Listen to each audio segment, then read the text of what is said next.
Hello, I'm John Brink, and we are podcasting on the Brink from downtown Prince George, British Columbia. And now Prince George, for all our viewers from around the world, a beautiful area. It's the northern part of British Columbia, which is an absolute fabulous province. Beautiful day outside, a little bit overcast. Moving to the fall already, somewhat, but so far so good. So today we have a very, very, very special guest. His name is John Rossman. He's a former Amazon executive, best-selling author, and a leading innovative speaker. John was responsible for launching and scaling the Amazon Marketplace business, which now accounts for up to 50% of the units sold and shipped through Amazon. Amazing. Innovation and curiosity dive into the business problems and customer needs have made him a sought-after advisor and consultant across the industry and innovation, digital strategies and culture. John, welcome to the show. John Brink, thank you so much for having me. It's great to meet you. So, and you are today, and although you live in Bellevue, Washington State, but today you're in Sacramento, I believe, California. San Clemente, California. So a little coastal town down in Southern California. That's right. Right. And tell us a little bit about yourself. In particular, you were one of the initial members or founders of the Amazon, which was started by Jeff Bezos in 1994, I believe. Yeah, so Amazon was started in 95. I was there, so I wasn't a founder. I was there from 2002 through 2005, so about 4 years. And I got the great opportunity to play a key role in launching and scaling the marketplace business. I also ran another business there called Enterprise Services. And I thought I knew a lot going into Amazon, but I got to pay attention in class and learn a whole new playbook about really how to think and what leadership is. And that was a big part of a turning point for me in my career. So at that point, though, John, Amazon was still relatively small by comparison. If I'm correct, I've always admired Jeff Bezos from a distance. My wife deals with them a lot through Amazon, and an amazing business model. But I find interesting is one of the things initially in 1994 when the idea came up of this, and he offered it to the people that he was working for in New York, and they said, no, we don't want that. He went to Bellevue and then started it on his own and financed substantially by his parents, up to $250,000 US, I believe. And then he named it Dabba Drabada, or something along those lines. Now, the lawyer made a mistake and he called it Cadaver. And that didn't go over all that well. And then they had to find another name. And he figured, smart guy, he figured it should start with an A. So because that is the first one that people look at, and he called it Amazon. Amazing. And then what got him started is that he read this article and said that the internet commerce is going to increase by 2,000 some odd percentages. That was the trigger. Yeah, so he was an investor with a hedge fund called D.E. Shaw, and he was looking at the growth trends of internet traffic, and there aren't too many exponential business growth trends out there. And he really thought through what would be the early types of items that would benefit from essentially having an endless amount of inventory. And books came to mind. Also, books have the nice feature of being highly SKU based, meaning there's a unique identifier for each book, which makes it easy to have a big inventory starting off with and everything. And so that's why he picked books to start with, and the rest is kind of what we're going to talk about here today. So and I found it interesting, kind of getting to the background a little bit, is that an interesting, very interesting individual. I admire him a lot for what he has done. Obviously, I've never met him yet. I will maybe at some point.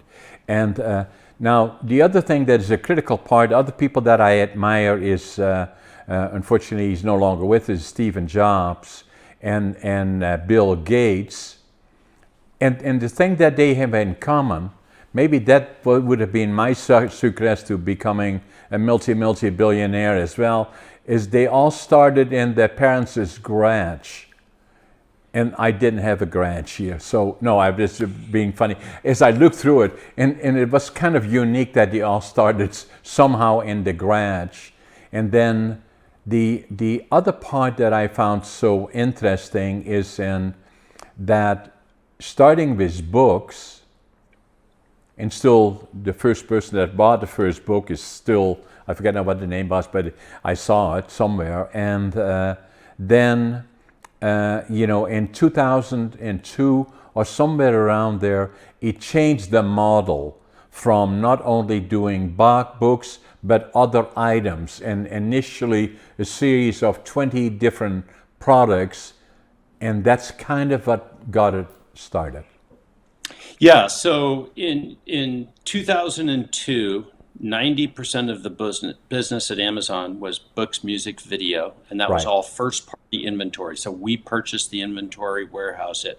The business I got to launch called the marketplace business, that's third-party selling at Amazon.com.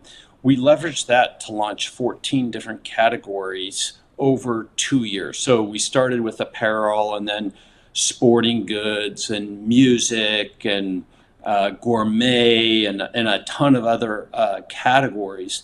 And that's really what created the foundation of kind of the everything store that we know today. And that was built on the backs of third-party sellers instead of Amazon being the first-party retailer.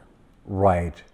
So the secret here was that what? There's not one secret. I think if I boil it down to one, though, I would say patience. Right. It was amazing. So even in 2002, that was the third attempt at some type of third-party selling strategy. They had done Z shops before. They had done auctions before. Neither of them worked. And there was a lot of naysayers, internal and external people who were recommending to Jeff that they not pursue this third-party selling multi-category strategy. But Jeff knew he had to expand beyond it, and so he would say, you have to be fixed on your strategy but flexible on your tactics. And I think even after we launched the marketplace business, it really took 6 or 7 years for the categories to fill in, for customers to understand, to come to Amazon for more than just books, music, and video. And it took the pairing with 2 other innovations, which was Amazon Prime and a logistics program called FBA, or Fulfillment by Amazon. It really took the trifecta of those three things together, which we never predicted, right? None of this was predicted. No. It was the combination of those 3 things together. But it took strategic patience to stick with it, when I think a lot of companies would have not had that type of patience with just letting the business mature. So if I look at Jeff then, was it his determination? Did he have already he had attracted more capital into the organization, but he was still fully in control? Was it? It was not a public company at that point yet. No, it was. It went public in '97. Okay. So it already had a big run up and a big run down. Right. So when I started at Amazon, the stock price was $6. I think the high had been 105 or something like that. So $6 split adjusted. I think that's actually $2 Right. today. And but it didn't rebound quickly. Again, it wasn't until 2008, 2009 when that stock price really started to take off. But it was a public company when I was there. I hope you bought lots of stock. Not enough, John. So if you look at it was a whole new model, a new approach to marketing, and the combination of internet commerce was an element that we still not fully understood in the early stages. The other part about it is that how do you, starting with books and then the other parts, how do you go from there, the whole scale, and bring suppliers on board and at the same time get that continuity? Because I say to my wife, she is ordering coffee from Amazon. When does it get there? Well, tomorrow. Right. That's the key, Yeah. right? It is, and One of them. What you mentioned was really the very hard set of problems that we had to solve for in launching the marketplace. We wanted to add hundreds of thousands of sellers. Now it's millions of sellers. Correct. We wanted a very consistent and high quality customer experience, not just in the shopping, but in the entire experience, fulfillment, customer service, A to Z guarantee, all of it. But we wanted it to be very self-service from a seller standpoint, meaning we didn't want to have to add a lot of headcount in order to service these sellers. That's a hard set of constraints that we had to solve for, but we were always thinking big. And so we really put in the efforts up front to put the underpinnings of a great solution, a great architecture that still to this day is largely used as the underpinnings for that platform. Right, and then it steadily started picking up the pace of expanding very rapidly, because I looked at the timeline, going through all the different years, and and then obviously there were also some not so good things that happened and that had to be experimented with, and then saying, that's not working, so it doesn't fit the model. Well, I would tune the framing on it of not so good things. Those are good things. We just had to learn that they didn't work, right? And that's part of innovation is the fact that you have to be really clear to eye about when we're making a bet, which is something that we think is a good idea, but we don't know for sure. That's different than another type of project or an initiative, right? Something that we understand really well. Right. When you're making a bet, sometimes it doesn't work out. And if you as a leader aren't careful about how you discuss or create that culture around those bets that didn't work, guess what's going to happen? People are going to retract. Nobody's going to want to really lead or participate in these new initiatives because they're viewed as failures if they don't work out, right? And so that's a big part of the work I do today, which is working with senior leaders on how to create all the levers, the whole culture and system for innovation, so that over time you get the results that you want. Exactly. And then the other part about Amazon that is so unique that I can see is all the different distribution centers now. We have a place in Victoria, and in Sydney they just built this massive building, and I can see it's a system they follow. The building, everything is already pre-designed.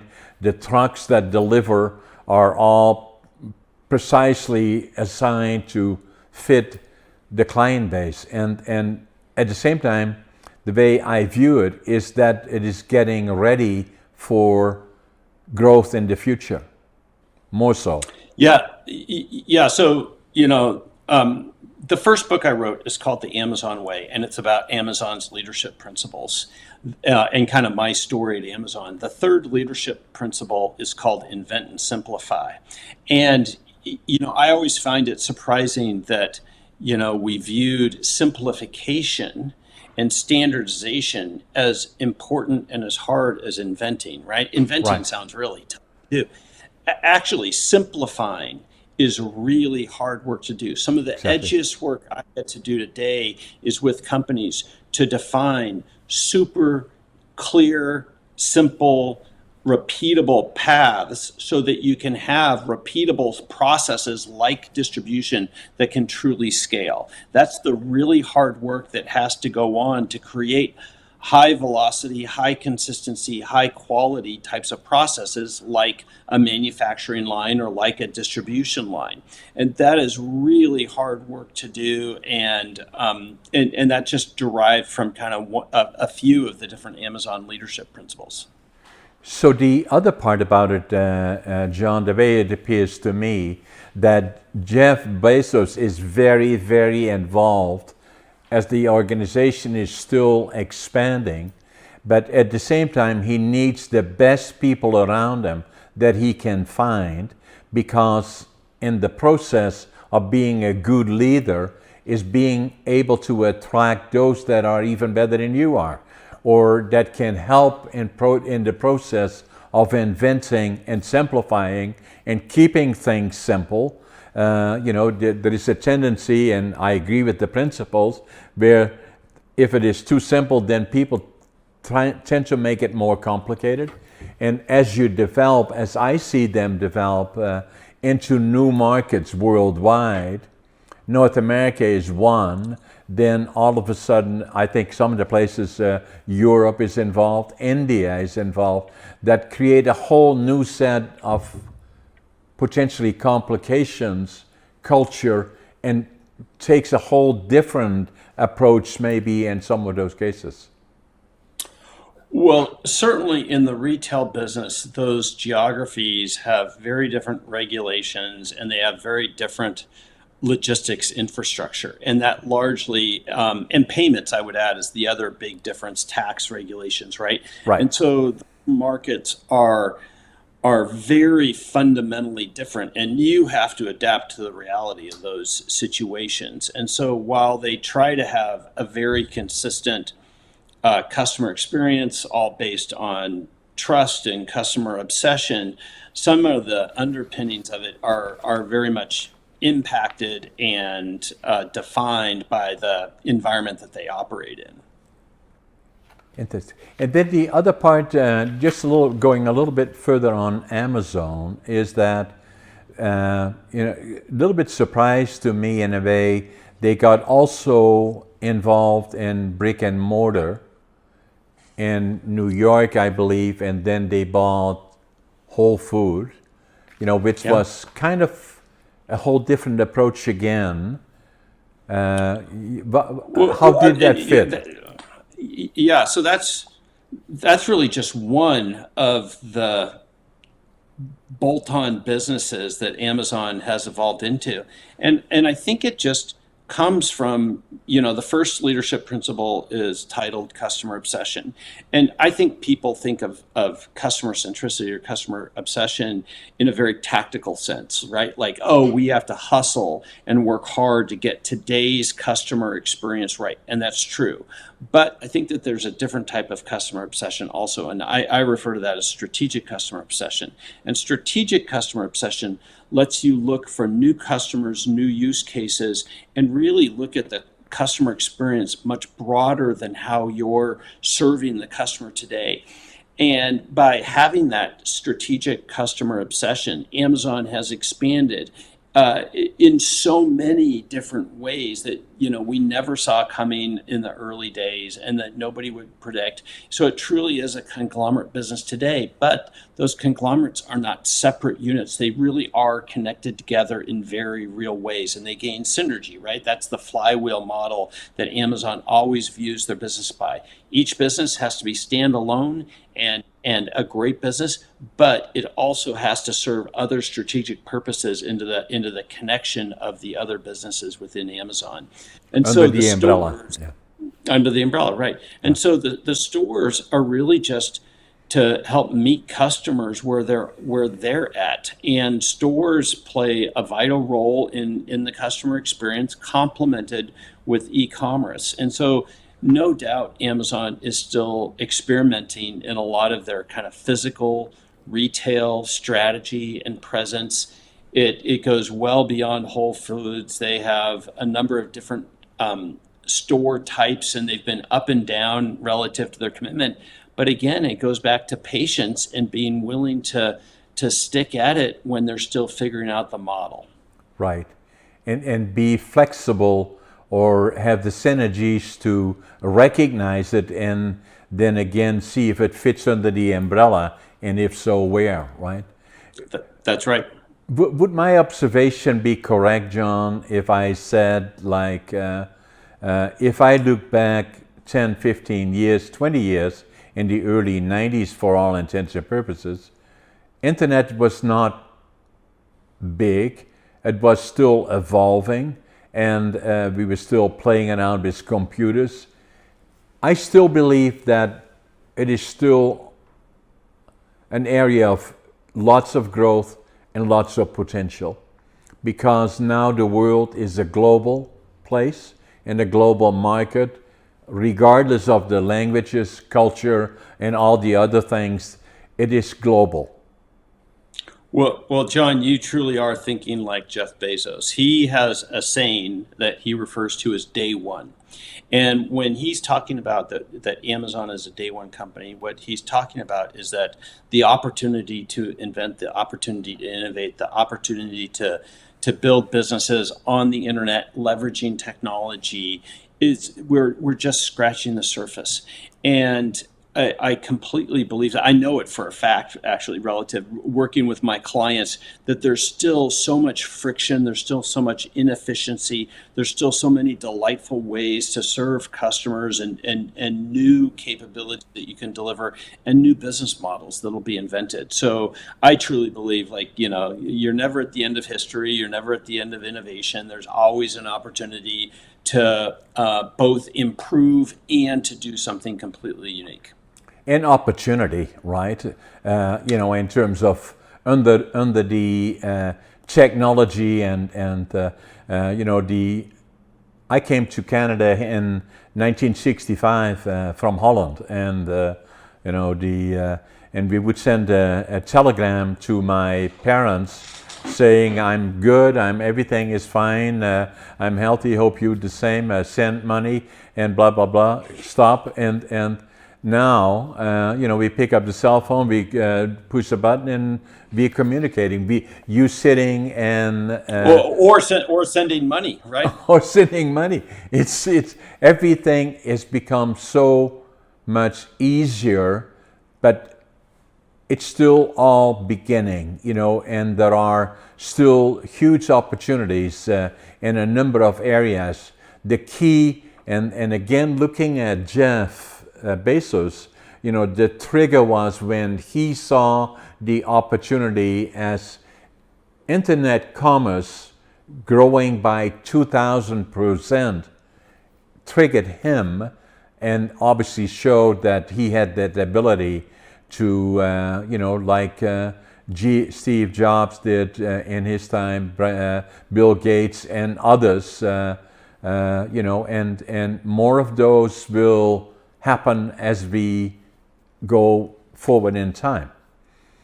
Yeah, I think what people forget is the story you're telling, which is, Jeff pushed all his chips into the table. It didn't come easy. It didn't come fast. There was a ton of kind of, low times when we were doubted. We were called Amazon.com and Amazon.org and Amazon.bomb.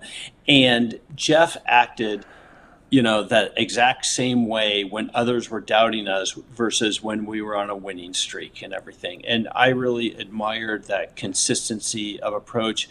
And he always had high energy. He always had attention to detail, the right types of details. He always wanted to solve problems, and he expected a lot out of people. He expected them to know their business well, to have those same attributes. And that's really where the leadership principles kind of sprung from, was like these common beliefs. And his belief that if we codified, how we think, how we act, how we hold each other accountable, what we prioritize, then the organization could scale.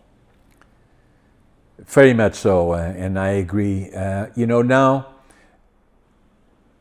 you started in 2002, and then you were with Amazon for 5 years, and 4 years. Yep. 4 years, and then you left.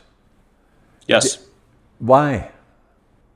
It was a variety of reasons, but it was primarily because I had a great opportunity come to me. So I had been a partner at a firm called Arthur Andersen before I was at Amazon, and a group of ex-Arthur Andersen partners had joined a firm, and they recruited me to help start the West Coast consulting practice. And it was a great opportunity to be much more of an entrepreneur than I was able to be even at Amazon.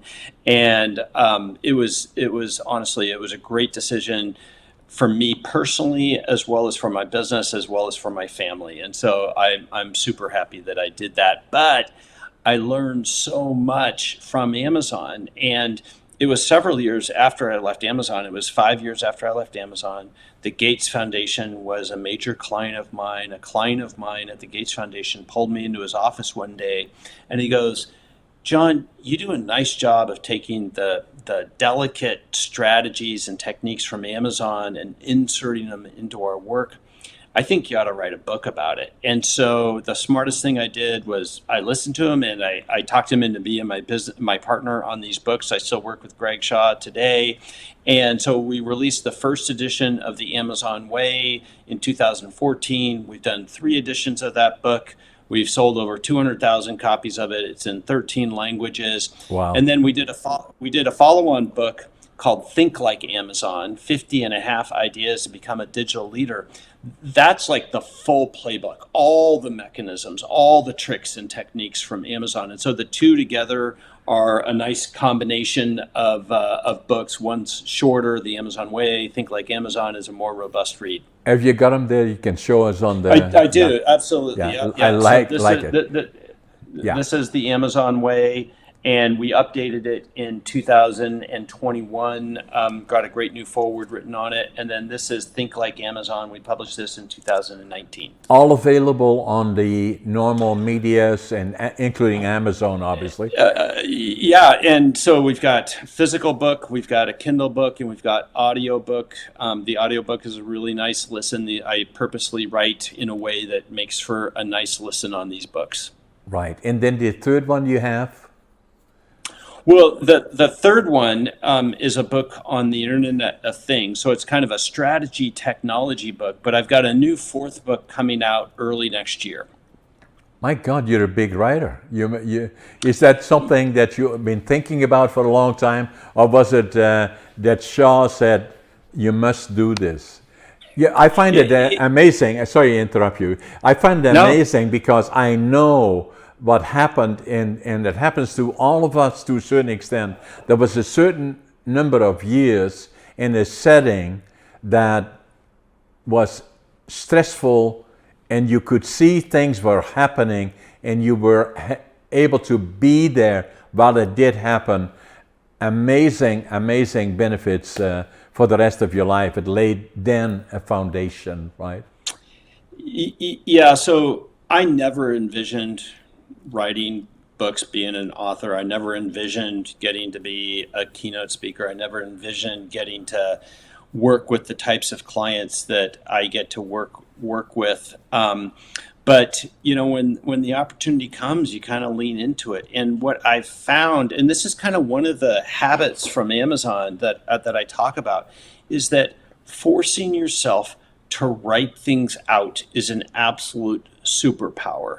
And so Amazon talks about this as the working backwards process. And so Right. when they have a new proposal, a new idea, you start with the customer, you work backwards. They do it by writing out these concepts and then debating these concepts, debating them with an extremely high bar relative to the critical thinking and the optionality that you have.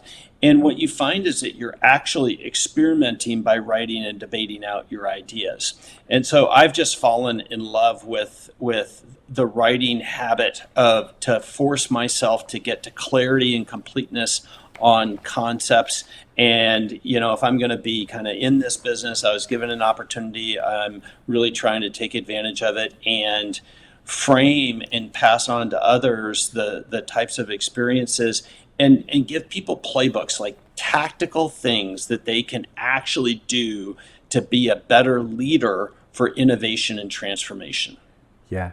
Now, the other part you're being quite involved in with Bill Gates's and his wife's organization, and some of the other parts, right? Maybe tell us a little bit about that. You know. Yeah. So for about 8 years, I got to serve the Gates Foundation. They were a client of mine. We did a lot of projects for them.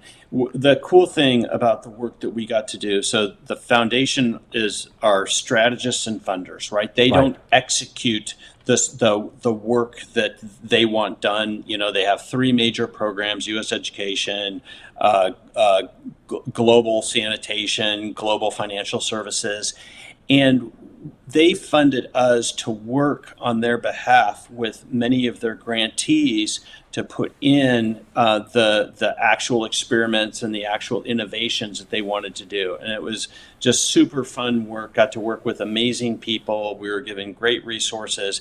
Everybody played for the same team. You know, we tried to keep organizational barriers really low. And so it was really great work. And then some other organizations as well you're being involved in, right? Several. Yeah. So I mean, I serve clients. That's what I do. Right. And so I got to. I was the senior innovation advisor for T-Mobile for a few years, and we got to stand up a new business incubation. But my favorite work is, honestly, it's working with mid-sized companies where you can truly make change happen. You can sit down with an executive team or with the CEO, have an active debate, and then actually make a decision that immediately changes their trajectory and moves them forward. That's hard to do in really big enterprises, global enterprises, but a mid-sized company that has a proven business model, understands their customers, but they're starting to feel margin compression. They're starting to feel the competition. They aren't able to differentiate their product or their service as much as they'd like to. Those are the companies that, if they act early, can really set a course of complementing their execution excellence with being systematic on their innovation. And that's the work that I especially enjoy to do with my clients. Yeah, I can see that because especially now, I believe I've been in business for nearly 60 years, I think. 50 years, my company, the Brink group of companies. Right. 3 silos. One is lumber, one is warehousing and logistics, the other is real estate, commercial and industrial primarily, mainly in northern BC. The key always is that more so than ever before, add to that, COVID obviously changed a lot of things for companies. The global supply chain, another one. In us, the lumber industry in particular, have been difficult in the last number of years. So business is challenging, and then especially for those people that are the executives that control and own companies, there is no board, to get the right kind of input is extremely important, because I always say we can become very effective on being inefficient or moving in the wrong direction, so that get clarity into what are we doing, where are we going, where is the future, what does it look like, is very important. And to find the right people that can help in that process is very critical, I believe. Yeah, and even the best executives and best executive teams have challenges, and those challenges are they tunnel, which means you get to be very execution oriented, and so you start to lose your long horizon view, and so that's a natural. And they also have an echo effect, meaning all they hear are their own opinions, and their team just echoes back essentially the consensus thinking. And so every once in a while, you want to have some external voices. You want to step away, lengthen the horizons on that you're thinking about. Think about your true risks. Think about the competition. Think about how you would start over again and compete with yourself if you had to, and just bring in some new ideas. Things you don't agree with are the best ideas to actually bring in. Doesn't mean you do them. It just means that you're thinking about them, right? Yeah. And so if you're always curious, you always hear about curiosity being so key. What I'm talking about is how to tactically be curious as an executive team. And too many companies, their strategic planning process isn't strategic at all. Really what it is just a financial budgeting process. And all they do is they copyright kind of, hey, last year's budget and programs, we kind of copy them to the right, we adjust them a little bit, and that's the strategic plan. And their 5-year plan is even worse. Their 5-year plan is just like, oh, well, we have a goal of a financial outcome. That's our 5-year plan, so we'll just grow at 20% to hit that 5-year plan. That's not a plan at all. That is just copyright thinking. And as a business strategist, the key is you always want to attack your problems, right? If you can attack the problems, then you can actually develop both a philosophy about how to understand that problem, and then the experiments you could take to prove out, well, how might I adjust that problem? That's real strategy work. That's the work I love to do with companies, is to kind of shake them up a little bit from their status quo thinking. Even the best companies, the best teams need that.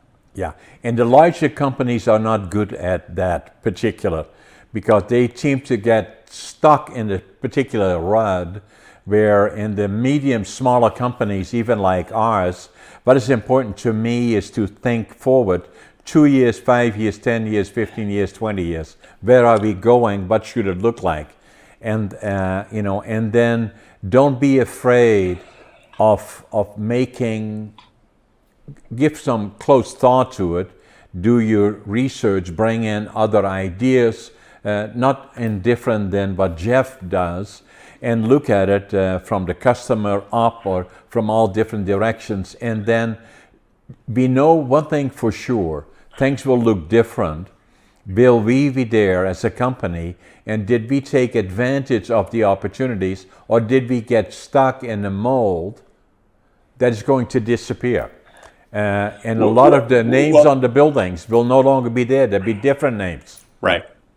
Well, John, I would actually say you're the unique leader. I would say even mid-sized companies fall into this trap of kind of short-term thinking, echo thinking, not challenging themselves, status quo planning, copyright strategy. And so that's part of your secret, is that long-term focusing well beyond kind of next year's P&L. You're the rarity out there, and so I would say all companies of any size suffer from the myopic thinking of like, yep, we're just going to basically keep doing things as we do them today. We'll do them with a little bit more hustle next year. That's our plan. We'll work a little harder than we did last year. That's not going to change. That's not a plan. That's a hope. No. Yeah. So the other part that I wanted to talk to you about a little bit is that I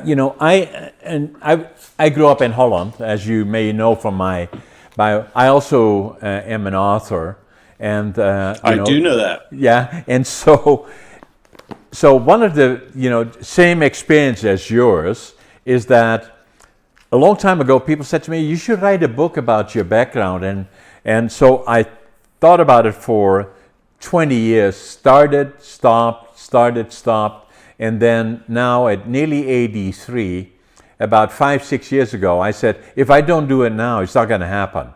So I wrote the book Against All Odds, and here's a copy of it. And it's not about hurrah, John, how successful he is, but rather the opposite. Against all this, all the challenges and all the things that happened, is staying the course and never give up. And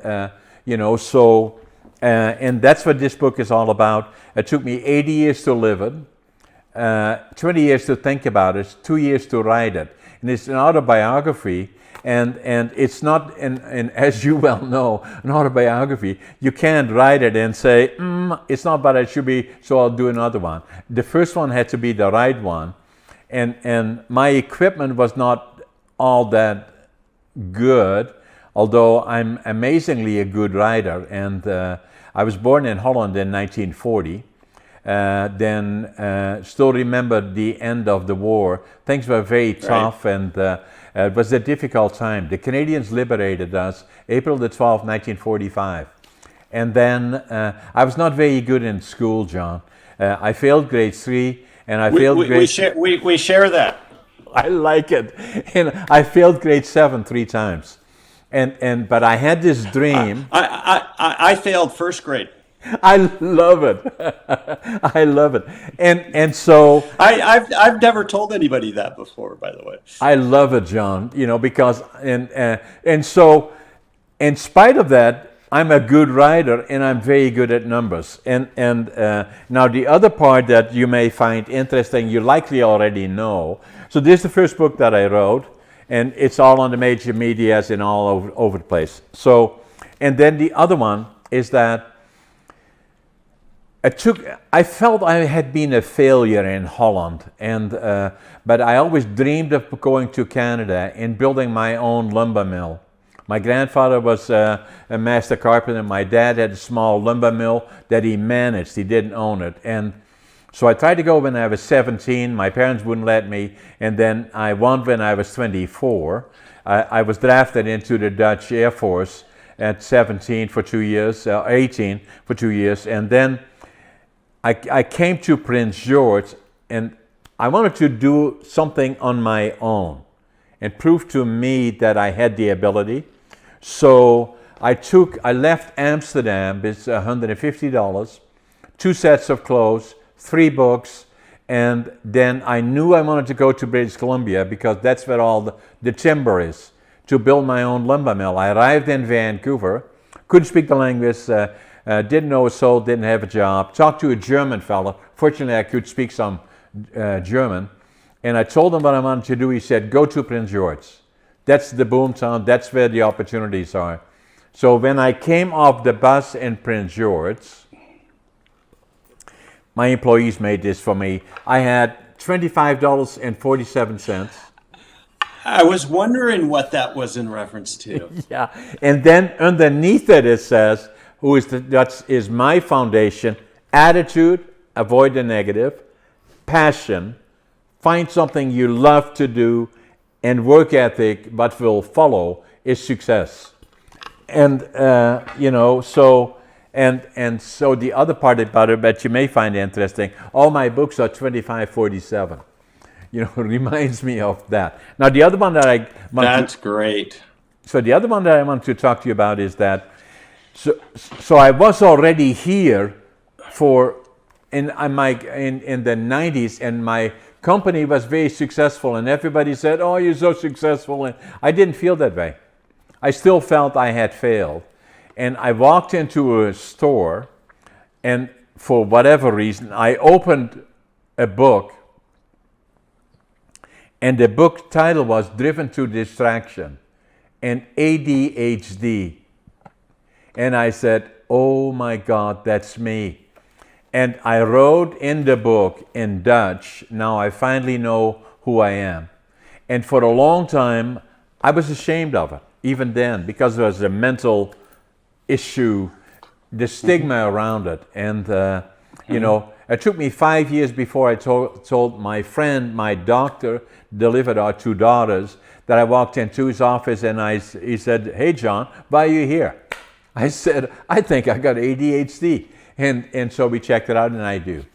And then a number of years later, probably 5-6 years ago, after I wrote the first book, I started talking about my experiences during the war years and affected by PTSD, somewhat by the inner child, and then also, then ADHD. And I felt I had to write about that. And I wrote this one, ADHD Unlocked, and written from the perspective of an ADHD individual that gets distracted fairly quickly. So I wrote it in that you can open the book anywhere. But it's not only for ADHD, it's also for slow learners that may have been affected by trauma or other reasons. So I think, I speak about it quite a bit and by the occasional cruise.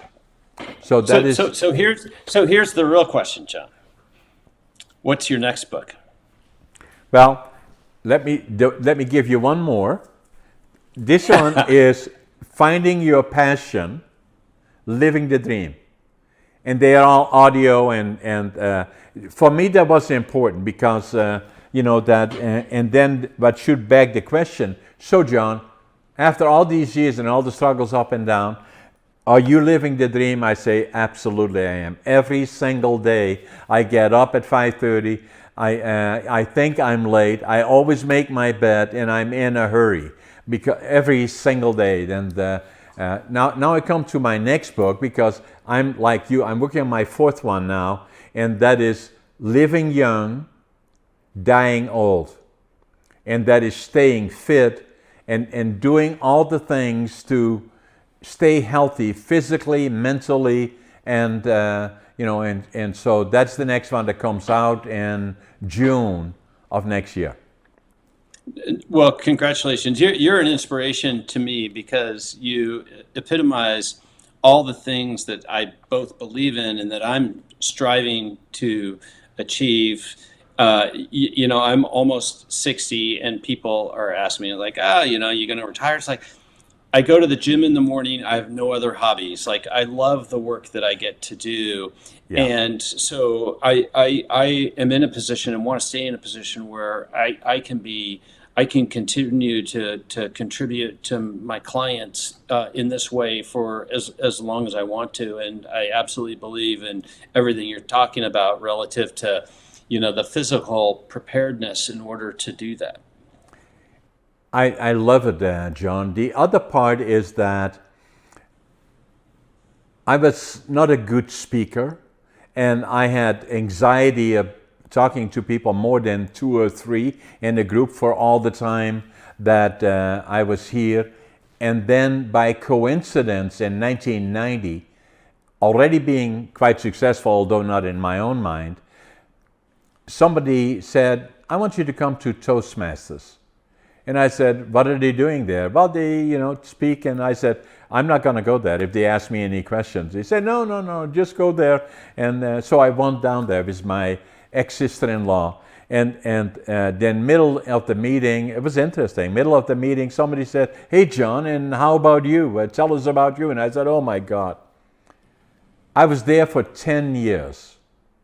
And I became a DGM, Distinguished Toastmaster, the highest level in Toastmasters. That changed my life. And it gave me confidence. And, becoming a good listener, thinking on your feet, and becoming a communicator. And just like you have done with your life, I'm also a professional speaker. I speak wherever the opportunities exist and talking on different subjects, motivational, or all those issues. And then I love the podcasting and interacting with people like yourself and others. I really, really enjoy that. Yeah, ditto. All of those things. A podcast gives you the opportunity to break something open and explore it so much deeper than, any other type of media. So I love coming on shows and talking to people, and it's been great getting to know you. So, as you now look forward, John, I say to myself, I'm also going to the gym daily. Supposedly, I'm the oldest competitive bodybuilder in North America. Wow. I've competed nationally and qualified for the Arnolds, and now again, I'm getting ready for competing again next year. Unfortunately, COVID, I had to be couldn't be working on myself, and but in 2024 I want to compete again, and so I go to the gym 3 or 4 days a week and kind of stay in touch and stay fit at the same time. I love it. Yeah, when you get that done early in the morning, nothing can take that away from you for the rest of the day. And to me, it's actually more mental and meditation, as well as complementing kind of the physical work that you get. And those two things together, to me, is what sets me up to have a really not just productive day, but kind of nothing can throw me off, and everything. It's like, no matter what happens, it's like, the important stuff got done, which is going to the gym in the morning. So Exactly. it just sets me up mentally for the rest of the day. So if you look forward then, John, you're quite involved with your clients that you consult. You keep speaking and wherever the opportunities present itself, and you will keep writing other books? Yeah, I've got a new book coming out next February, and it's not about Amazon. It's called Big Bet Leadership: Your Transformation Playbook for Winning in the Hybrid Digital Era. And I have a co-author. So the first time I've had a co-author, and my co-author was my client at T-Mobile, where we built a new business incubation practice. And so the story, the book is, you always hear like, most digital transformations, most strategies, most innovation, they suffer a failure rate of 85 to 90%, right? Most do not deliver the impact that they're expected to deliver. Why? And what do you do about it? So the book attacks the specific failure points of transformation, gives practical philosophy and tactics in order to avoid that specific failure point. And we do it in a way that tells a good story also. So that book launches February 27th next year.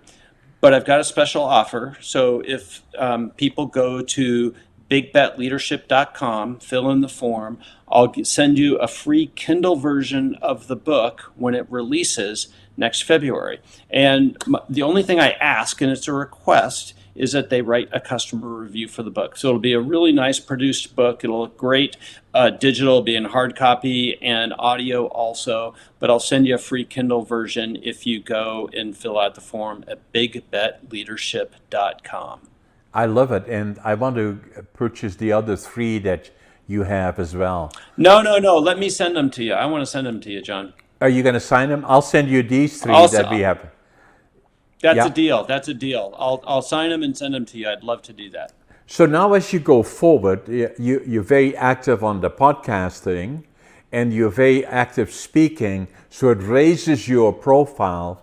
And so how do you look forward? The same model? Are you looking at doing other things or as well? Or? Yeah. So that is a great question. And so I set up Rossman Partners to really be just Right. the business for myself. So I left the firm Alvarez and Marcel in 2017. It's been just me. But Kevin McCaffrey, my co-author for Big Bet Leadership, is joining my firm. My goal is to 10x the impact that we make, right? And so we're going to create a team, a set of solutions and products, and a flexible advisory model so that we can better serve mid-market companies to help them innovate and compete and win at their transformations. Mid-market companies are underserved from top tier advisors and strategists. Our goal Agree. is to figure to serve them, and so that's what Kevin and I. That's our journey. That's our experiment to do that. I know that I can do it on my own. I've proven that for years. The question is, can we scale this business? That's our goal. Yeah, I agree with you 100%. That is a market for that, and for that particular need in particular. So then, does the challenge become, how do you raise the profile of the company, and how do you get it? Yeah, go ahead. Yeah, I think there's a few challenges. I think profile and awareness is a challenge in any business. I think systematizing and creating a set of products that can hit that market segment really well, but still have the impact of a great management consulting team. I think that's part of the challenge too. The book really tees it up. Big Bet Leadership really tees that up, but it's just a book. It can't do too much of the job. So there's a set of solutions and products that we are now building to help do that. And then it's really about the quality and the impact of the work. Can we really grow a team and a set of partners that take hold of the tools and the philosophies that we've outlined and really use those to drive the type of value at their clients?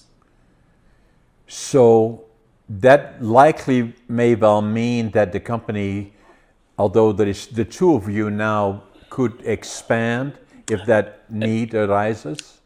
Yeah, absolutely. It'll be a partnership. So I'm very comfortable, and I like partnership models. It's a really good business model or business structure for a business like this, kind of low capital intensive client service business. And so it'll be a partnership that we create.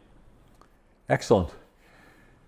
Anything else that comes to mind, John? At this point, we have discussed a lot of things. I've got a question for you, which is, in any one of your business, what's the most interesting innovation that you've been able to tackle as a business over the past 3 to 5 years? I'd love to hear a story about a practical improvement. It doesn't have to be invention, but just that was a clever approach to improving either a new product or an improved operational outcome. Yeah, in all the businesses that we do, the lumber side in particular, when I came here, I didn't have any money, so I had to find some kind of a niche that nobody else was doing. So they had a lot of lower quality lumber and a lot of short pieces. So I brought into Canada finger jointing, where we glue the shorter pieces together. And we have been doing that for more than 50 years, actually. And we're still working on that model of further manufacturing. We have beautiful timber here, but we're not using it well enough for other than making 2x4s to build walls and houses. Yeah. I think there is much more opportunity. So I'm always looking at that. The same with warehousing and logistics, always looking at new ideas and saying, what else can we bring in that would be a new approach to warehousing, for all the reasons that you already were so familiar with Amazon is expanding further and further, where the retailing has to come closer to the marketplace. We are already doing that in a company that I bought about 4 or 5 years ago, and started out with 120,000 square feet. We'll probably be up to 1 million square feet in northern BC and other places. And then the same with on building, both residential, commercial, and industrial. Always looking at new ideas and new concepts. CLT, laminated wood as a building material, and all of those things.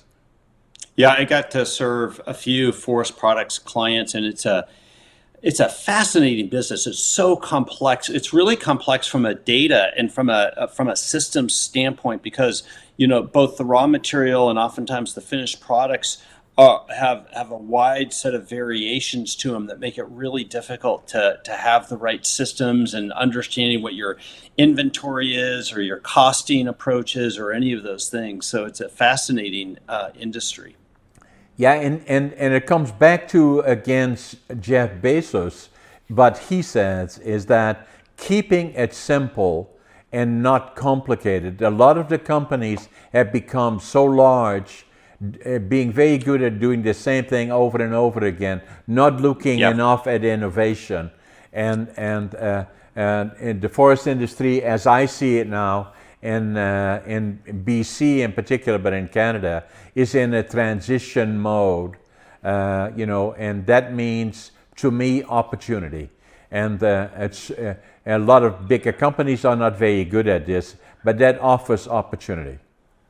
I love it. I think real industries like that, there's always an opportunity to decrease cycle time, improve quality, lower costs, improve safety, provide more flexibility, provide better service. There's always an opportunity to do those things in any business.